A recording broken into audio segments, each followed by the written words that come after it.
안녕하세요. 사도행전 성경 공부 21번째 시간을 이어가겠습니다. 이번 시간에는 24장 10절부터 23절까지 말씀을 볼 텐데요. 앞서 우리는 가이사랴에서 이제 시작된 바울의 재판에 관한 내용을 보았습니다. 예루살렘에서 대제사장과 장로들이 변호사 더둘로라는 사람을 데리고 와서 가이사랴에서 총독 앞에서 바울을 고발하였지요. 이제 10절에서부터는 그렇게 고발을 당한 바울이 자신의 죄명 또는 죄목으로 고소 고발당한 그 내용에 대해서 스스로를 변호하고 또 변론하는 내용이 나옵니다. 10절을 보면 총독이 바울에게 머리로 표시하며 말하라 하니 그가 대답하되 이렇게 진행이 되는데, 일단은 바울에게 발언권을 주는 총독의 자세를 한번 보시면 굉장히 거만하다라는 것을 알 수 있습니다. 제가 앞서 영상에서도 말씀드렸지만 이 총독 벨릭스는 어떤 노예의 근성을 가지고 왕의 자리에 앉았다라는 평가를 받은 사람입니다. 굉장히 좀 천박하고 또 거만한, 그리고 자신의 이득을 위해서라면 얼마든지 마음도 쉽게 바꾸고 또 로마의 법도 사실은 때로는 무시한 사람이었다라는 평가를 받은 사람인데요. 바울에게 지금 발언권을 주는 이 자세에서도 그가 얼마나 참 거만한 사람인가 하는 게 나옵니다. 바울에게 머리로 표시를 하며 이제 말하라 하는 것이죠. 그렇지만 그 발언 기회를 얻었을 때 바울은 또 일반적인 재판의 경우와 마찬가지로 재판장을 존중한다라는 그 말과 함께 자신에 대한 변론을 시작합니다. 당신이 여러 해 전부터 이 민족의 재판장 된 것을 내가 알고 내 사건에 대하여 기꺼이 변명하나이다. 아쉬운 건 사실 바울이기 때문에 좀 더 입에 발린 말이라도 좀 하면 좋을 것 같은데, 바울은 그렇게 할 수 있는 성격이 아닌 것 같습니다. 앞서 더둘로가 총독을 띄워주기 위해서 늘어놓았던 그 찬사에 비하면 너무 담백하고, 이것은 찬사라고 할 수 없을, 그저 당신이 우리 민족의 재판장인 것을 내가 인정하고 그러니 당신 앞에서 내가 한번 변명을 해보겠습니다 하고 이야기하는 것뿐이죠. 여러 해 전부터 이 민족의 재판장이 되었다라고 하는데요. 지금 AD 52년경부터 총독 벨릭스가 이 유대 지역을 다스리기 시작했는데, 바울이 재판을 받을 때에는 이때로부터 한 5년 내지 6년이 지난 시간이었을 것이다, 이렇게 추정을 합니다. 그래서 한 5, 6년간 이 사람이 총독으로, 이 민족의 재판장으로 일을 하고 있는 중에 지금 바울은 재판을 받고 있고요. 재판장이 벨릭스이니 그 앞에서 지금 나의 변호를 한번 해보겠습니다 라고 말하는 것이죠. 11절과 12절에서 바울은 처음부터 지금 자신이 고소 고발 당한 것은 거짓말이다, 거짓 고소를 당한 것이다 라고 아주 분명히 이야기합니다. 당신이 아실 수 있는 바와 같이 내가 예루살렘에 예배하러 올라간 지 열 이틀밖에 안 되었고, 그들은 내가 성전에서 누구와 변론하는 것이나 회당 또는 시중에서 무리를 소동하게 하는 것을 보지 못하였습니다. 그 것이죠. 지금 저들이 와서 나를 고소 고발하는데 이것은 저들이 무엇을 보고 하는 이야기가 아닙니다 라는 거예요. 나는 지금 예루살렘에 온 지 열 이틀밖에 안 됐는데 내가 그동안에 성전에서 누군가와 변론하는, 뭔가 의견이 부딪혀서 큰 소리를 내어서 서로 토론하는 것이죠. 그런 적도 없고, 또는 회당 아니면은 일반 거리에서도 어느 누구 또는 어느 경우에서도 내가 누군가를 소동하게 만드는, 충동질하는 것을 저들이 보지 못했습니다 하는 거예요. 11절에서 당신이 아실 수 있는 바와 같이 라는 것은 당신이 마음만 먹는다면 이 사실을 금방 파악할 수 있습니다 라고 아주 자신 있게 이야기하는 것이죠. 바울이 이렇게 변론을 시작하는 이유는 지금 자신이 고발된 내용 하나하나를 지금 변론하기 위해서입니다. 더둘로가 종교 지도자들을 대표해서 바울을 고발하였던 내용이 24장 5절 6절에 있었죠. 우리가 보니 이 사람은 전염병 같은 자라 천하에 흩어진 유대인을 다 소요하게 하는 자요 나사렛 이단의 우두머리라. 그가 또 성전을 더럽게 하려 함으로 우리가 잡았사오니, 이런 이야기를 했는데, 바울을 가리켜 지금 유대인을 다 소요하게 하는 사람이다 이렇게 말해요. 이 사람이 가는 곳마다 소동이 일어나고 좋지 않은 일이 일어납니다 라고 했는데, 바울이 바로 이 사실을 반박하는 것이죠.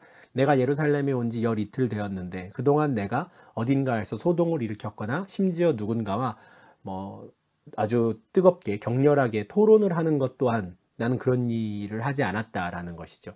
어느 누구도 그걸 본 사람도 없고 저들도 심지어 그걸 보지 못했는데 나를 거짓 모함한다라는 겁니다. 만약에 저들이 본 게 있다면, 저들이 증거가 있다면 당신 앞에 그것들을 내세울 텐데 그들은 할 수 있는 게 없습니다 라고 13절에서 말하죠. 이제 나를 고발하는 모든 일에 대하여 그들이 능히 당신 앞에 내세울 것이 없나이다. 지금 말뿐이라는 거죠. 말로만 지금 바울 자신에 대해서 소동을 일으키는 자, 전염병이라는 등 이런 말을 하지만 실제로 그럼 바울이 어떤 잘못을 저질렀는지, 어떤 소동을 일으켰는지 내세울 아무 근거도 없고 증인도 없다라는 겁니다. 사실 예루살렘에서 바울을 잡아 죽이려고 하는 그 소동이 일어났던 것 자체, 그 시작이 사실은 거짓 소문 또는 거짓 충동에 의한 것이었죠. 21장 27절이었는데요. 아시아로부터 온 유대인들이 성전에서 바울을 보고 모든 무리를 충동하여 그를 붙들었죠. 이때 처음 천부장이 이제 글라우디오 루시아가 바울을 구출해 내는데, 그때 진상을 파악하기 위해서 천부장이 질문을 던졌을 때 그 충동질 받았던 사람들이 다 제각각의 이야기들을 했었습니다. 어느 누구도 바울이 무슨 죄를 어떻게 지었는지 모르고 충동질 당한 채로 소동을 일으켰던 것 뿐이죠. 사실 지금 이 종교 지도자들은 바울을 전염병 같은 자라고 말하고 유대인들을 소욕해 하는 자라고 했지만 실제로 바울은 그 소요의 피해자입니다. 아시아로부터 온 유대인들 그리고 그것에 합세했던 종교 지도자들이 오히려 더 전염병 같은 자들이었고 유대인들을 소욕해 하는 사람들이었죠. 그러니 이 거짓 모함 외에는 다른 증거가 없으니 지금 바울은 아주 단호하게 저들이 지금 하는 말은 말뿐이고 나를 고발할 그 어떤 증거도 갖고 있지 않습니다. 이렇게 자신에 대한 변론을 시작하는 것이죠. 그렇지만 그것으로 끝나지 않고 14절과 15절을 보면 바울은 그러나 이것을 당신께 고백하리이다 라고 말하면서 자기 스스로에 대한 변호를 충분히 합니다. 지금의 배판으로 본다면 어떤 자기 자신에 대한 알리바이를 진술하는 것이고요. 나는 전염병 같은 자나 유대인을 소욕해 하는 자가 아니다라는 것을 이제는 단지 그냥 저들은 증거가 없습니다 하고 끝나는 게 아니라 자기 입장에서 스스로를 변호하는 말을 하죠. 그 시작이 그러나 이것을 당신께 고백하리이다 입니다. 먼저 이제 14절에서 바울이 지금 유대인들로부터 고소고발 받은 내용 중에 그 내용이 있었어요. 저 사람은 나사렛 이단의 우두머리다 하는 것이죠. 그것에서부터 바울은 자기 자신에 대한 진술을 시작합니다. 나는 그들이 이단이라 하는 도를 따라 조상의 하나님을 섬기고 율법과 선지자의 글에 기록된 것을 다 믿습니다. 이렇게 고백하는 거예요. 저들이 말하는 이단이라고 하는 그 도인데 한편으로는 예, 맞습니다. 제가 섬기는 나의 신앙은 저들과는 조금 다릅니다 라는 것은 인정하는 거예요. 그러나 그것이 유대교의 뿌리와 전혀 상관없는 또 다른 신흥 종교가 아니다라는 이야기를 지금 하고 싶은 겁니다. 나는 저들과는 분명 다른 믿음을 갖고 있지만 그러나 이것이 유대교 안에 하나로 품어질 수 있는 것입니다 라고 이야기를 하는 것이죠. 왜 이렇게 이야기를 하냐면 앞선 영상에서도 말씀드렸지만 유대교는 로마 제국의 공인받은 종교였습니다. 그래서 그 유대교 안에 있는 여러 분파 중에 하나라고 여겨진다면 로마법에도 전혀 위배되지 않는 종교생활, 신앙생활을 하는 사람이 되는 것이죠. 바울은 지금 그 이야기를 하는 겁니다. 나는 더 이상 바리새파가 아닙니다. 과거엔 그랬지만 그리고 나는 사두개인도 아닙니다. 그래서 나를 저들은 이단이라고 부릅니다. 그런 나는 그 믿음을 지키고 있는데 나의 믿음은 저들의 믿음과 같은 뿌리를 갖고 있습니다 라고 하는 것이죠. 조상의 하나님을 섬긴다고 말하고요. 저들과 마찬가지로 나도 율법과 선지자들의 글에 기록된 것을 다 믿습니다 라고 말해요. 또 무엇이 있습니까? 저들도 기다리는 것처럼 나도 하나님께 향한 소망을 가지고 있는 사람입니다. 어떤 소망입니까? 의인과 악인의 부활에 관한 소망이죠. 14절과 15절에서 바울은 지금 이 세 가지의 내용을 이야기합니다. 이 세 가지 요소를 가지고 자기 자신이 유대교와 한 뿌리에 있는 믿음을 갖고 있는 사람임을 지금 이야기하는데요. 나를 고발한 저들과 같은 하나님을 나는 믿고 있습니다 라고 말하고요. 나는 저들과 같은 믿음을 가지고 있습니다 라고 하고요. 율법과 선지자들의 글을 내가 믿는다 라고 하였죠. 그리고 나는 저들과 같은 소망을 가지고 있습니다. 의인과 또 사람들의 부활에 관한 소망이죠. 이처럼 나의 믿음은, 나의 신앙생활은 어떤 이단이나 사입이나 신흥 종교가 아니라 유대교와 같은 뿌리에 있는 믿음입니다. 신앙입니다. 라고 말하는 거예요. 그렇기 때문에 로마법에 위배되는 어떤 일을 하지도 않을 것이고 나는 앞으로도 그 법 안에서 보호를 받는 신앙생활할 자격이 있는 사람입니다. 라고 말하는 것이죠. 재판을 위해서 지금 바울이 자기 스스로를 변론하기 위해서 자신이 지금 저들과 같은 하나님을 섬기고 같은 율법과 선지자들의 글을 믿고 있고 같은 소망을 갖고 있다라고 하지만 그렇다고 해서 바울을 원래부터 그냥 유대교였고 예수를 만난 이후에도 그대로 유대교인이었다라든지 바울은 전혀 다메섹 도상에서의 예수님을 만난 이후에 달라진 게 전혀 없었다. 오히려 오해를 받는 상황이었다라든지 하는 설명은 사실 맞지는 않습니다. 바울은 다메섹 도상에서 자신이 예수 그리스도를 만난 이후에 모든 것이 완전히 바뀌었다라는 것을 그의 편지 여러 곳에서 이야기를 합니다. 그를 바꾼 것은 고린도전서 1장 23절과 24절에서 말하듯이 십자가에 못 박힌 그리스도였습니다. 우리는 십자가에 못 박힌 그리스도를 전하니 유대인에게는 거리끼는 것이요 이방인에게는 미련한 것이로되 오직 부르심을 받은 자들에게는 유대인이나 헬라인이나 그리스도는 하나님의 능력이요 하나님의 지혜니라 라고 말합니다. 십자가에 못 박힌 그리스도를 전하고 그리스도를 믿는 것, 이것 때문에 바울은 나사렛 이단의 우두머리라는 말을 들었지요. 그런데 바울은 십자가에 못 박힌 그리스도를 나의 주인으로 또 나의 믿음의 대상, 신앙의 대상으로 내가 받아들이고 인정하는 이유는 이 일이 구약의 율법과 선지자들에 의해서 예언된 그 모든 말씀의 성취이기 때문이었습니다. 그러니 엄밀히 말하면 바울과 지금 바울을 고발한 유대인들, 유대의 종교 지도자들의 차이는 바울은 구약의 모든 말씀들이 하나님의 그 뜻이 예수 그리스도를 통해 다 이루어졌다라는 것을 믿는 사람이고요. 종교 지도자들 그리고 유대인들은 그 일이 아직 이루어지지 않았다라고 믿는 사람들이었습니다. 그 차이가 있는 것이죠. 이들이 섬기는 하나님 같은 분이었고요. 이들이 믿는 성경 말씀 같은 것이었습니다. 부활에 대한 소망 또한 둘 다 가지고 있었지요. 그런데 바울은 그 모든 것이 예수 그리스도를 통해 나사렛 예수를 통해 이루어졌다, 이미 다 성취되었다라고 믿는 사람이었고 그렇기 때문에 저들이 이단이라고 말하는 그 도를 나는 믿고 있다라고 하는 것이죠. 그러나 유대인들은 그 모든 일들이 아직 이루어지지 않았고 십자가에 달린 예수는 저주를 받은 것이다 라고 생각하고 있었던 겁니다.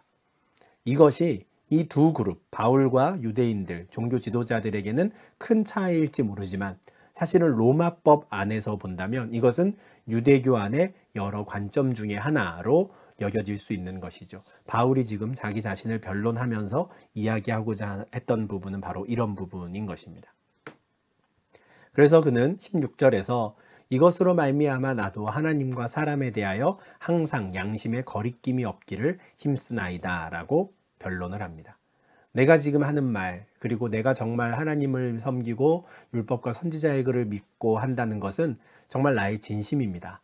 나는 항상 하나님 앞에, 사람 앞에서 양심에 거리낌 없도록 나는 항상 애를 쓰고 있습니다. 라고 자기 스스로를 변호하고 자기 스스로에 대한 진술을 하는 것이죠. 앞서 23장 1절에서도 바울은 사내들인 공회에서 자기에 대한 변론을 할 때에도 양심에 대한 이야기를 했었습니다. 형제들아 오늘까지 나는 범사의 양심을 따라 하나님을 섬겼노라 했었죠. 이 말을 듣고 대제사장이 굉장히 분노했었지만 바울은 이것이 진심이었습니다. 예수 그리스도를 통해서 하나님의 모든 말씀들이 다 이루어졌다라는 것, 이것은 바울이 양심상 정말 전혀 부끄러움 없이 담대히 고백하고 증거할 수 있는 일이었던 것이죠. 바울은 자신이 그렇게 양심에 거리낌이 없는 일들을 내가 행하다가 여기까지 고소 고발당하여 왔습니다 라고 말하는 거예요. 이어지는 17절 이하에서는 성전을 더럽혔다라는 것에 대한 또 자기의 변호를 또 이어갑니다. 더둘로라는 변호사가 바울을 고발한 내용이 두 가지가 있었습니다. 이 사람이 유대인들을 자꾸 소동을 일으킨다. 이 사람이 가는 곳마다 유대인들에게 안 좋은 일이 일어난다. 첫 번째였는데요. 바울은 그것을 본 사람이 아무도 없다라고 앞서 이야기를 했었죠. 두 번째로 더둘로가 고발한 내용이 무엇이었습니까? 이 사람이 성전을 더럽혔다라는 것인데 17절 이하에서는 자신이 성전을 더럽히지 않았다라는 것에 대한 알리바이를 이야기를 합니다. 여러 해 만에 내가 내 민족을 구제할 것과 재물을 가지고 와서 드리는 중에 내가 결례를 행하였고 모임도 없고 소동도 없이 성전에 있는 것을 그들이 보았나이다. 내가 지금 예루살렘에 온 것 자체가 여러 해 만에 왔다 하는 거예요. 아주 오랜만에 왔다 하는 것인데요. 앞서 24장 11절에서도 그 여러 해 만에 온 이후에 나는 예루살렘에 지금 열 이틀밖에 머물지 않았습니다 라는 말을 했거든요. 그러니까 자신이 예루살렘에서 소동을 일으킬, 특히 성전에서 뭔가 소동을 일으킬 만한 시간이 없었다라는 거예요. 여러 해 만에 온 이유도 무엇이었습니까? 민족을 구제할 돈을 가지고 전달하러 왔던 거죠. 구제헌금을 전달하러 왔던 것이고, 재물을 가지고 와서 제사를 드리러, 예배하러 나는 예루살렘에 온 것뿐입니다 라고 이야기를 하는 것이죠. 그리고 실제로 바울은 예루살렘에 온 이후에 사도들의 권유를 받아서 이미 서원했던 4명의 사람과 함께 결례를 행하는 것을 바울이 자기의 비용을 들여서 함께 계속하였지요. 그가 날마다 결례를 행하는 그 일주일간 성전을 오가는 것들을 예루살렘에 있던 모든 사람들이 다 보았을 겁니다. 그리고 사실 지금 바울을 고소 고발하는 그들, 그 종교 지도자들도 다 보았다는 것이죠. 그렇게 일주일 동안 결례를 행하는, 그리고 열 이틀 동안 예루살렘에 머무는 동안에 바울로 인해서 어떤 소동이 일어나거나 어떤 집회가 일어난 적은 단 한 번도 없었습니다. 그저 바울은 여러 해 만에 예루살렘에 와서 하나님께 예배하기 위해 성전을 찾았고 그곳에서 결례를 행한 것밖에 없었다는 것이죠. 오히려 바울은 지금 이 18절에서 자신을 고소 고발하는 저 유대인들, 종교 지도자들을 자신의 증인으로 지금 세웁니다. 그렇죠? 내가 아무런 소동을 일으키지 않았던 것을 저들이 보았습니다. 이제는 저들에게 물어보십시오 라고 말하는 거예요. 물론 이 종교 지도자들 외에도 바울의 증인이 되어줄 사람들은 많이 있었습니다. 20장 4절을 보면 아시아까지 함께 가는 자들의 명단이 나오는데요. 마게도냐와 아가야 지역에서 예루살렘에 있는 그리스도인들을 도울 구제금을 마련한 이후에 바울이 그것을 가지고 올 때 혼자 오지 않았죠. 그곳까지 함께 오는 사람들이 베레아 사람도 있었고요. 또 데살로니가 사람도 있었고요. 더베 사람도 있었고, 그리고 디모데와 아시아 사람 두기고와 드로비모까지도 있었습니다. 이 중에 에베소 사람 드로비모가 시장에 있는 것을 저 유대인들이 보고 저 헬라인을 데리고 성전에 들어갔구나라고 모함을 했던 것이죠. 근데 이제는 그 모함이 더 이상 통하지 않는 것입니다. 이제는 법정이 가이사랴에 있는 로마의 총독의 법정으로 옮겨졌고요. 오히려 이 헬라인들은 바울의 증인이 되어줄 수 있는 사람들입니다. 자신들이 함께 바울과 그 구제헌금을 가지고 왔습니다라는 걸 확인을 시켜줄 수 있고요. 어디에서도 우리는 소동을 일으키지 않았습니다라는 것을 말해줄 수 있는 증인이 되는 것이죠. 반면에 바울을 고발한 종교 지도자들은 어떻습니까? 그들은 증인을 찾을 수가 없습니다. 바울도 지금 바로 그 점을 지적을 합니다. 18절 하반절인데요. 그러나 아시아로부터 온 어떤 유대인들이 있었으니 그들이 만일 나를 반대할 사건이 있으면 마땅히 당신 앞에 와서 고발하였을 것이요입니다. 자신이 예루살렘에서 지금 저들에게 붙잡혔었던 적이 있는데 그 이유는 아시아로부터 온 어떤 유대인들이 충동질하였기 때문이었다라는 걸 바울은 지금 이야기하는 겁니다. 만약에 그때 당시에 자신이 성전을 정말 더럽혔다고 사람들을 충동질했던 그 아시아로부터 온 유대인들의 말이 사실이라면 그들은 지금 이 법정에 와서도 그걸 이야기해야 한다라는 것입니다. 그런데 그들은 따라오지 않았습니다. 로마의 법정에서 거짓으로 진술한다는 게 얼마나 큰 죄로 다뤄지는지 그들은 너무 잘 알고 있었기 때문에 감이 오지 못했던 것이죠. 예루살렘에서나 써먹을 수 있는 방법이었던 겁니다. 그들이 충동질해서 얼마든지 바울을 죽일 수 있으리라 생각을 했는데 이제는 그 상황이 로마의 법정으로 옮겨지고 나니 그들은 나타나지 않습니다. 바울을 고소 고발하였던 그들이 사라지고 그들 뒤에 있던 지금 종교 지도자들이 나왔지만 그들은 역시나 거짓 증인을 내세울 수가 없는 상황인 것이죠. 이 상황에서 바울은 오히려 그렇지 않으면 이 사람들이 내가 공회 앞에 섰을 때 무슨 옳지 않은 것을 보았는가 말하라 하소서라고 말합니다. 다시 한번 자신을 고발한 사람들을 오히려 증인으로 요청을 하는데요. 만약에 나를 예루살렘에서 고발했던 그 아시아로부터 온 유대인들이 여기 올 수 없다면 지금 내 눈앞에 있는 이 사람들에게 내가 사내들인 공회에서 무슨 이야기를 했으며 그때 저들이 어떻게 판정을 하였는지를 다시 한번 물으십시오라고 지금 총독에게 이야기하는 것입니다. 바울이 사내들인 공회에서 했던 이야기는 딱 하나였습니다. 나는 죽은 자의 부활에 대하여 오늘 너희 앞에서 신문을 받는다. 이 한마디만 했다는 거예요. 바울이 이 말을 왜 했었습니까? 사내들인 공회가 사두개인들과 바리새인으로 크게 두 개의 부류로 이루어져 있다는 것을 알고 이런 이야기들을 했었죠. 나는 죽은 자의 부활에 대한 이야기를 하다가 여기까지 왔습니다 라고 하는데 사도행전 23장 6절에서 그가 했던 이야기였습니다. 그리고 이 말을 듣고 사두개인들과 바리새인들 사이에서 큰 변론이 일어났는데 바로 그때 사내들인 공회의 바리새인들 편에서 몇몇 서기관들이 이런 말을 했었지요. 우리가 이 사람을 보니 악한 것이 없도다. 혹 영이나 혹 천사가 그에게 말하였으면 어찌하겠느냐 이런 말을 했었습니다.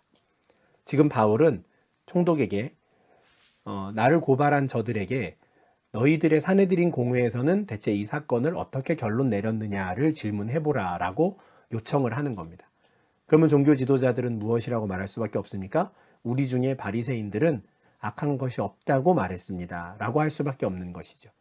그렇게 되면 결국 자신들이 지금 억지로 바울을 고소 고발한 것을 스스로 인정할 수밖에 없는 상황이 되는 겁니다. 그들에게는 증인도 없었고요. 아무 증거도 없었습니다. 처음부터 있을 리가 없었죠. 왜냐하면 처음부터 거짓으로 고소 고발된 것이기 때문에 그렇습니다.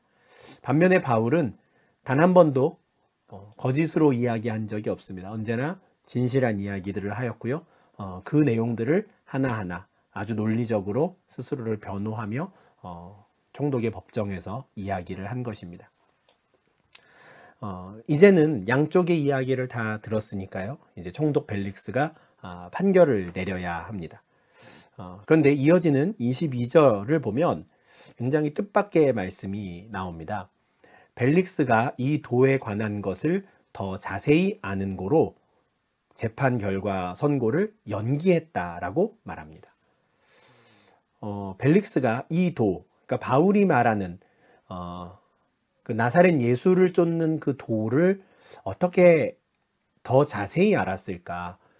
그러니까 생각했던 것보다는 훨씬 더 많은 지식을 갖고 있었던 겁니다. 이 기독교에 대한, 나사렛 예수에 대한 더 많은 이야기를 벨릭스가 알고 있었다라는 것인데, 그가 유대 총독으로 일한 지 한 5년, 6년 된 상황이라서 여기저기서 들은 이야기들이 있을 것이다 라고 생각을 할 수도 있겠지만 24장 24절 우리가 다음 주 강의에서 보게 될 텐데요.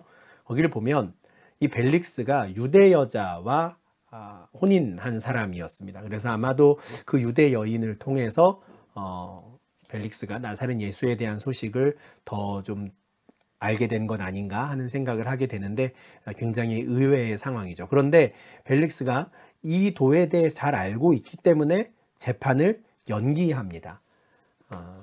이 상황을 우리가 잘 이해해야 하는데요.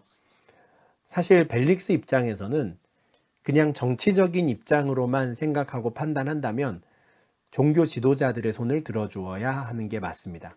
그들이 자신을 지지해 주어야 자신의 통치가 더 효과적이거든요. 그런데 재판의 내용을 보니 바울이 거짓 고소 고발당한 게 너무 분명해진 겁니다. 그래서 그 자리에서 바울이 무죄다라고 판단을 내리는 것이 부담스러워진 상황입니다. 그래서 그는 재판 선고하기를 연기하죠. 그리고 다른 대안을 하나 찾는데요. 천부장 루시아가 내려오면 그때 모든 일을 내가 처리하겠다라고 말합니다. 이 판단의 근거를 재판 자체로 두지 않고 천부장 루시아에게 넘기겠다라는 거예요. 이 재판의 내용만 보면 사실은 어떻게 판결해야 하는지가 너무 분명한데 그렇게 하면 자신이 온전히 판단한 게 되기 때문에 정치적인 부담을 지는 것이죠. 그래서 천부장 루시아를 내가 부르겠다라고 합니다. 루시아는 이미 어떤 보고를 한 바 있습니까? 내가 바울을 데리고 사내들인 공회도 갔었는데 내가 봤을 때는 한 가지도 죽이거나 결박할 사유가 없음을 발견했습니다라고 이미 보고를 한 사람이었습니다. 그러니 루시아를 불러서 이 보고를 다시 한번 확인을 하고 그것에 근거해서 바울을 무죄 선고를 하든지 할 생각을 하는 것이죠. 앞서 말씀드린 대로 이 총독 벨릭스라는 사람은 그렇게 준법 정신이 투철하거나 공의로운 사람은 아니었습니다. 다만 로마 시민이기도 한 바울을 그저 이 거짓 고발을 듣고 무조건 벌을 줄 수는 없는 상황이기 때문에 그냥 이 책임을 회피하려고 하는 것이죠. 그래서 종교 지도자들과도 척을 지지 않고, 그리고 로마 시민에게도 내가 위해를 가하지 않는 그 어떤 선을 좀 한번 잘 타보려고 하는 그런 상황인 것입니다. 그래서 재판 결과 선고하는 것을 연기하고 루시아를 부르겠다라고 이야기를 하죠. 그리고는 23절에서 백부장에게 이런 명령을 내립니다. 바울을 지키되 자유를 주고 그의 친구들이 그를 돌보아 주는 것을 금하지 말라. 실질적으로 바울이 무죄라는 것을 인정하는 겁니다. 오히려 바울을 지켜주되 자유롭게 하라라는 겁니다. 얼마든지 그가 왕래할 수 있고요, 다닐 수 있게 합니다. 오히려 군사를 붙여 그를 보호해 주는 상황이죠. 그리고 바울의 친구들이 그를 돌봐주는 것을 금하지 말라라고 합니다.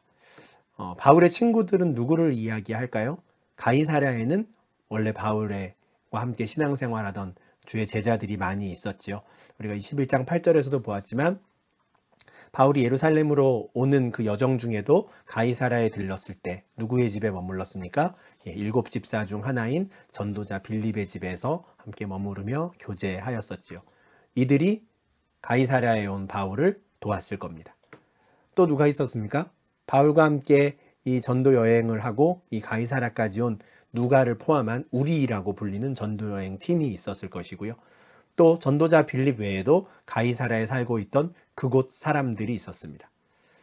이들이 21장에서는 예루살렘으로 가는 바울을 어떻게든 붙잡고 말리려고 했던 사람들이었지만, 이 바울이 예루살렘에서 위기를 잘 벗어나서 가이사랴에서 재판을 받을 때에는 또 바울을 물심양면으로 이렇게 도우며 함께 섬길 수 있었던, 지금 총독 벨릭스가 말하는 그의 친구들이 되었을 것입니다.